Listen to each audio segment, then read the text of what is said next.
Hey YouTube, it's your regular Joe Justin here, back to bring you another quick video. This is going to be a quick video that I'm going to try to keep under 10 minutes. It's for the beginners that are looking for their first AR, or you're looking to maybe get your second AR. It's going to be a quick informational video.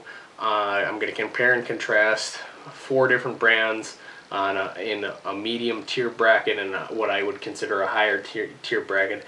I don't really consider the common name Ar-15 manufacturers to be in a lower tiered bracket. Manufacturing, quality assurance, metals, I guess you could call it metallurgy. The way they manufacture the precision has gotten so good for last couple of years that really any common name AR-15 manufacturer, you're getting a quality AR for your money, in my opinion. I'm just going to cover, like I said, 4 brands and mainly what I see in difference between those high and medium tiered AR-15s.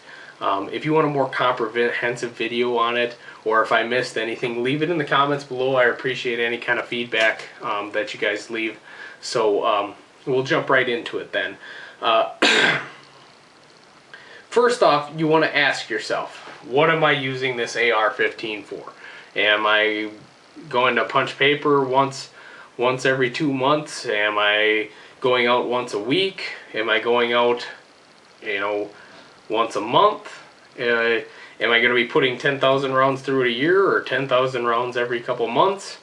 At that point, you better look at, well, I better have a system that I can be able to replace the barrel every 10 to 15,000 rounds. Ask yourself what you're doing, and then look into what would be the best configuration for what you're doing. If you get questions on what I would think would be the best configuration for what you're doing, leave a comment below, and I'd definitely be willing to make a video on it and give you my opinion. So that would be something you want to ask yourself, and then at that point research those points. What's going to be best for that type of shooting that you'll be doing. So the four medium term brands that I would consider in that medium tiered bracket would be Yankee Hill Machine, DPMS, Sig Sauer, and Rock River Arms. I would consider anything they manufacture to be anywhere from medium to higher range AR-15s. They make great products. All of those manufacturers do. Their different models within there are going to range anywhere from 900 up to 2,000 plus. So that's what you can expect to pay for with those manufacturers. Now, what I would consider to be higher tiered AR-15s would be LWRC, Wilson Combat, and Daniel's Defense, and Larue Tactical.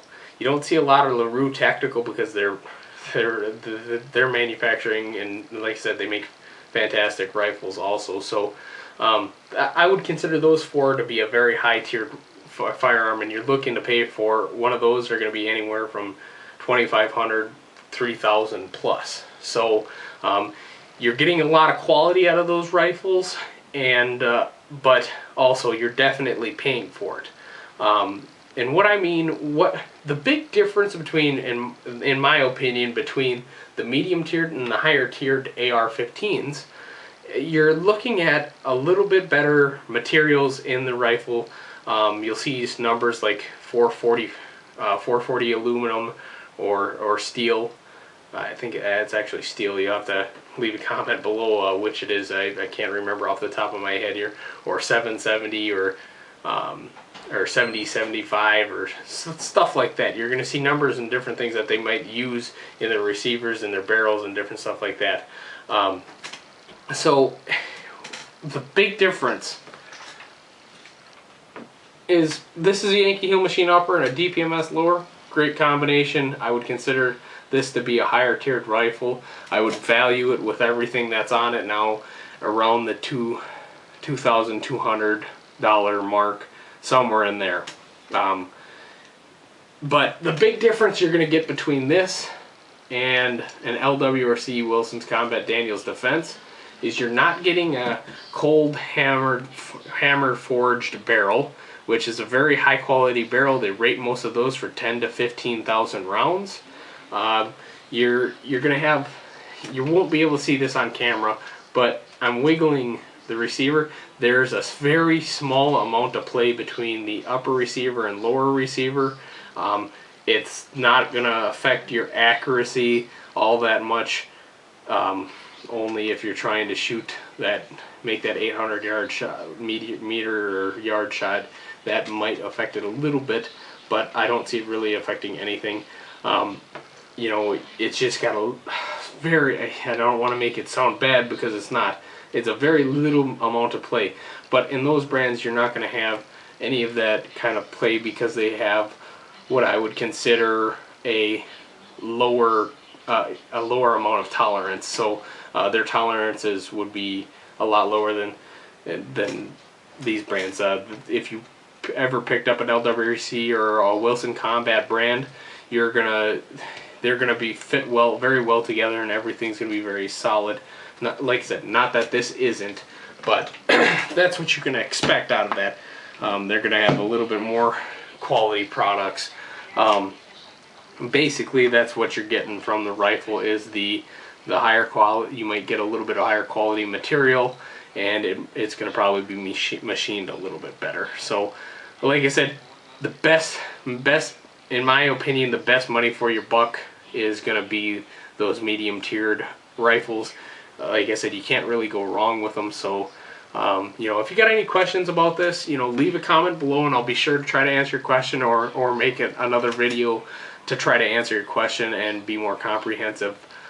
If you like the video, please hit the like button. If you want to see the rest of my other videos, I think